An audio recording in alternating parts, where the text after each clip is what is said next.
Staying poor is expensive. When you live in constant financial pressure, life becomes a series of emergencies. You buy whatever is available, not whatever is affordable. You pay higher interest rates because you can't qualify for better ones. You spend more on transportation because your car keeps breaking. Even small things become traps. Late fees, rushed purchases, last-minute decisions that drain your energy and money without you noticing. It's a strange paradox. The less margin you have, the more every choice costs. And over time, this creates a silent tax on poverty, a tax that gets heavier the longer you ignore it. People often think wealth starts with earning more, but it actually starts with breaking this cycle. The moment you create breathing room, your decisions improve, your stress drops, and your money finally begins working in your favor instead of against you. Many people grow up hearing that saving money is the key to getting ahead. And yes, saving matters, but only to a point. Relying on savings alone is like trying to cross an ocean with a rowboat. You'll move, but you won't get far. The real danger is that people feel responsible because they save a little, without noticing how inflation quietly eats away the value of every dollar sitting still. You can't outrun rising prices with a savings account paying 1% a year. The math simply doesn't work. Over time, saving without investing becomes a slow financial leak. Your money works hard to stay exactly where it is, while everything around you becomes more expensive. That's why the people who build real wealth eventually shift from protecting money to growing money. Once you understand that wealth comes from ownership, not accumulation, the entire game changes. Debt usually looks like a financial issue, but it almost never starts with numbers. It starts with habits, stress, and the small decisions people make when they feel overwhelmed or underprepared. That's why paying off debt without changing the underlying behaviour often leads to the same cycle repeating itself a few years later. The real problem isn't the credit card, it's the pattern that keeps filling it. High-interest debt punishes hesitation and rewards impulsiveness. You end up borrowing against your future because the present feels too tight to handle. And as the debt grows, so does the shame, which makes people hide from their finances instead of fixing them. The moment you understand that debt is a mirror, reflecting lifestyle, priorities, and emotional triggers, everything shifts. You stop asking, how do I pay this off? And start asking, why did I need this in the first place? Money problems rarely come from one big mistake. Most of the time, they come from dozens of tiny, emotional decisions made on autopilot. Buying something to feel better, upgrading because you felt embarrassed, spending out of boredom or stress. These moments seem harmless, but they compound the same way investments do. The difference is that emotional spending compounds in the wrong direction. When your emotions run the show, your wallet becomes the outlet. You rationalize purchases you don't need, convince yourself you'll make up for it later, and create financial friction that slowly erodes your stability. Many people don't realize how much their mood influences their money until they track it. But once you notice the pattern, the link between how you feel and how you spend, your finances start becoming clearer. You gain control not by cutting everything out, but by understanding what's driving your behavior in the first place. Most people know what they should do with their money, but knowing and doing aren't the same thing. Wealth requires patience, sometimes uncomfortable patience. It demands saying not yet to things that feel rewarding right now, so you can create something far more valuable later. The challenge is that the brain is wired to prefer immediate pleasure, even when the long-term cost is massive. This is why so many people fall into the cycle of buying upgrades they don't need or chasing little rewards that disappear in days. It feels good, but it steals momentum. The moment someone learns to delay gratification, even in small ways, their financial life starts to shift. Saving becomes easier, investing becomes habitual, goals finally stick. You realize that wealth isn't built by the smartest or the luckiest, but by the person who can consistently choose what matters more over what feels good now. Lifestyle creep is one of the quietest traps that keeps people stuck. The moment income rises, spending rises with it, sometimes faster. A new job, a small raise, a bonus, and suddenly the old car isn't good enough. The cheaper apartment doesn't feel right, and dinners that used to be a treat become the default. It doesn't feel like overspending, it feels like progress. That's why it's so dangerous. Lifestyle upgrades don't seem harmful in the moment, but they steal the gap between income and expenses, the very space where wealth is built. Without that margin, there's nothing left to invest, nothing to save, nothing to grow. And once you raise your lifestyle, lowering it again feels impossible. Breaking this cycle starts with awareness, choosing to improve your life intentionally, not automatically. Small upgrades are fine, as long as they don't consume the opportunities you worked so hard to earn. People are taught to protect their money, but they rarely learn to protect their time, even though time is the one resource that never comes back. You can lose money and earn it again. You can make bad investments and recover. But every hour spent doing something that doesn't move your life forward is an hour permanently gone. And ironically, the people who value time the least are often the ones who can afford to lose it the least. When your time is consumed by tasks that drain you, jobs that underpay you, or routines that keep you stuck, your financial ceiling stays low. Money grows through leverage, skills, systems, assets, all things that require intentional time to build. The moment someone begins treating their hours like something precious, their decisions sharpen.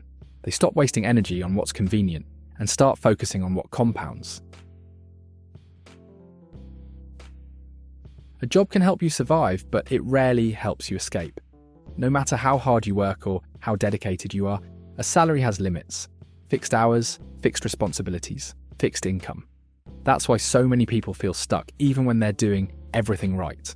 They're depending on a system designed to keep them stable, not wealthy. Wealth begins the moment you stop relying solely on earned income and start building things that pay you back even when you're not working. Assets don't have to be complicated. They can be stocks, real estate, a small online business, intellectual property, or even an audience you create over time. The point is ownership. When something you own produces growth or income without demanding more hours from you, your financial life changes direction. Instead of trading effort for money, you start trading ideas, skills, and strategy for freedom. You can be talented, disciplined, and educated, but if you can't sell, you'll always feel capped. Selling isn't just about products, it's about communicating value. It's the skill that helps you negotiate a raise, land better opportunities, convince people to believe in your ideas, and open doors that would otherwise stay closed. Most people avoid anything related to selling because it feels uncomfortable, but that discomfort is exactly why it's so valuable. The marketplace rewards those who know how to influence, persuade, and present solutions clearly. Think about the people who climb fastest in any industry. They're not the quiet experts hiding in the background. They're the ones who know how to articulate what they bring to the table. Once you learn this skill, your income stops depending only on your effort. It starts depending on your ability to create demand for what you offer. Most people miss opportunities not because they're incapable, but because they move too slowly. They wait for the right moment, the perfect plan, or a guarantee that things will work. Meanwhile, the world keeps changing, and faster movers take the open doors before anyone else even notices them. Wealth often goes to the person who acts first, learns quickly, and adjusts along the way, not the one who sits on an idea until it feels flawless. Perfection is comforting, but it's also expensive. Every extra month spent overthinking is a month lost collecting experience, income, feedback, or momentum. The people who build wealth treat action like a form of intelligence. They leverage speed to discover what works in the real world. Because once you move, the path becomes clearer, opportunities multiply, and the game finally shifts in your favour. Discomfort is one of the biggest barriers to wealth, and most people underestimate how much it controls their decisions. They avoid difficult conversations, so they never negotiate their salary. They avoid learning new skills, so their earning potential stays flat. They avoid risk, so they never build assets. And they avoid failure, so they never discover what they're capable of. Every comfortable choice feels harmless in the moment, but collectively, they create a life defined by limitation. Growth always demands friction, the kind that stretches you, challenges you, forces you to think differently. The moment someone becomes willing to sit with discomfort, their options expand. Suddenly, asking for more becomes normal. Trying something new stops feeling terrifying. Opportunities that once felt out of reach become the next logical step. Wealth follows the people who can handle temporary discomfort in exchange for long-term freedom. One of the hardest truths about money is realizing that no rescue is coming. Not from the government, not from family, not from a sudden stroke of luck. Many people stay stuck because, deep down, they're waiting for something external to change their situation. A promotion, an inheritance, a miracle. But nothing improves until you treat your financial life as something only you can change. The moment you stop waiting and start acting, everything shifts. You begin paying attention to where your money goes. You make decisions with intention instead of emotion. You stop hoping for a different future and start building one. Responsibility isn't a burden, it's freedom. Because when you realize no one is coming to save you, you finally understand that you are not trapped. You're in control. A lot of people stay financially stuck because they're always waiting for someone to validate their choices. They want reassurance before starting a business, approval before changing careers, encouragement before investing, or a sign that it's safe to take the next step. This habit feels harmless, but it quietly destroys momentum. Every time you wait for permission, you hand control of your life to someone else, someone who isn't living your consequences. People who build wealth operate differently. They act first and refine as they go. They don't need applause to begin or certainty to continue. They trust their judgment enough to move even when things feel uncertain. Ironically, taking action creates the clarity people hope to gain before acting. Once you stop asking the world for permission, you stop living on its schedule and start living on your own. The people around you shape your financial habits more than you realize. If your circle spends impulsively, avoids responsibility, or treats money like something meant to be burned, you'll eventually adopt the same behavior. Not because you're weak, but because humans naturally mirror the group. Conversations become cues. If everyone laughs about being broke, skipping bills, or living paycheck to paycheck, it starts feeling normal. And once something feels normal, it stops feeling urgent to change. The opposite is also true. When you spend time with people who save, invest, build, and think long-term, your standards rise without effort. You start aiming higher, making smarter choices, and questioning the habits that once felt harmless. The fastest way to change your financial life often starts with changing the room you're in. Your environment doesn't just influence you, it pulls you in its direction. Your environment quietly defines what you believe is possible. The neighborhood you live in, the conversations you hear, the routines people follow, all of it creates an invisible boundary around your expectations. If everyone around you is struggling, settling, or surviving on autopilot, you start to believe that's simply how life works. Not because you choose it, but because repetition becomes truth. Your ceiling lowers without you noticing. But when your environment changes, your internal limits shift with it. Being around ambition makes you more ambitious. Being exposed to strategy makes you more strategic. Even your definition of normal changes. Suddenly saving isn't unusual, investing isn't strange, and thinking long-term isn't unrealistic.